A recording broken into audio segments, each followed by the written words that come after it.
देश के main stream media आपको बता रहा है कि प्रधानमंत्री मोदी देश में सबसे ज्यादा दिनों तक पीएम की कुर्सी पर बैठने वाले व्यक्ति बन चुके हैं। श्री नरेंद्र मोदी ने नई उपलब्धि हासिल की, चुने हुए प्रधानमंत्री पद पर सबसे लंबा कार्यकाल हासिल हैं, लेकिन सबसे ज्यादा देर तक कुर्सी पर बैठकर आखिर क्या किए हैं वह भी तो बताना चाहिए देश को। करेंगे पीएम मोदी ने सबसे लंबे समय के कार्यकाल का रिकॉर्ड अपने नाम कर लिया। प्रधानमंत्री वो नहीं कर पाए जो उनको करना चाहिए था। जनता ने ज्यादा मौके दिए तो काम भी तो ज्यादा होना चाहिए था, लेकिन जो सबसे ज्यादा हुआ वो है प्रचार प्रसार।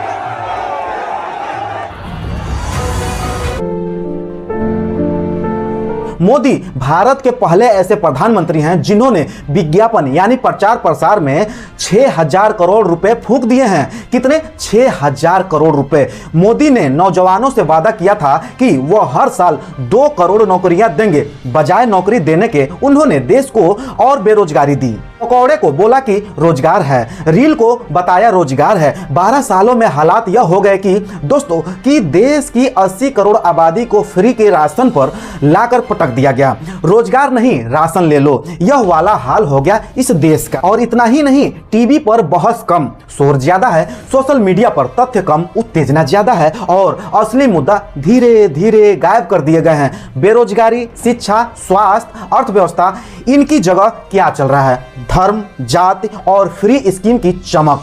और ये सिर्फ एक राजनीतिक बहस नहीं रह गई है, ये देश की प्राथमिकताओं का सवाल बन चुका है। जरा मध्य प्रदेश के कैश ट्रांसफर वाली स्कीम जो लाडली बहन योजना है उसको जरा समझिए। मध्य प्रदेश के मुख्यमंत्री मोहन यादव सागर के केसली से लाडली बहनों के खाते में सीधे राशि ट्रांसफर करेंगे। शिवराज सिंह चौहान की सरकार ने 2023 में इस योजना की शुरुआत की थी। 2023 के जून में इसकी पहली किस्त महिलाओं के खाते में ट्रांसफर की गई।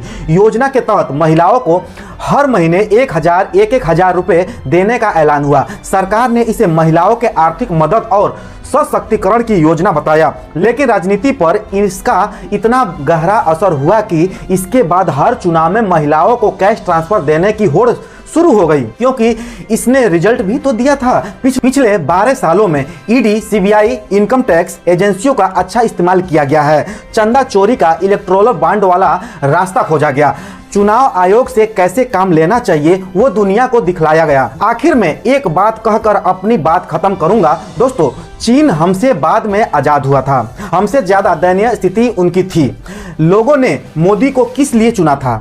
शायद चुना ही इसलिए था कि वाकई ये कुछ बदल देंगे, लेकिन मोदी सरकार पिछली सरकार से भी फिसड़ निकली।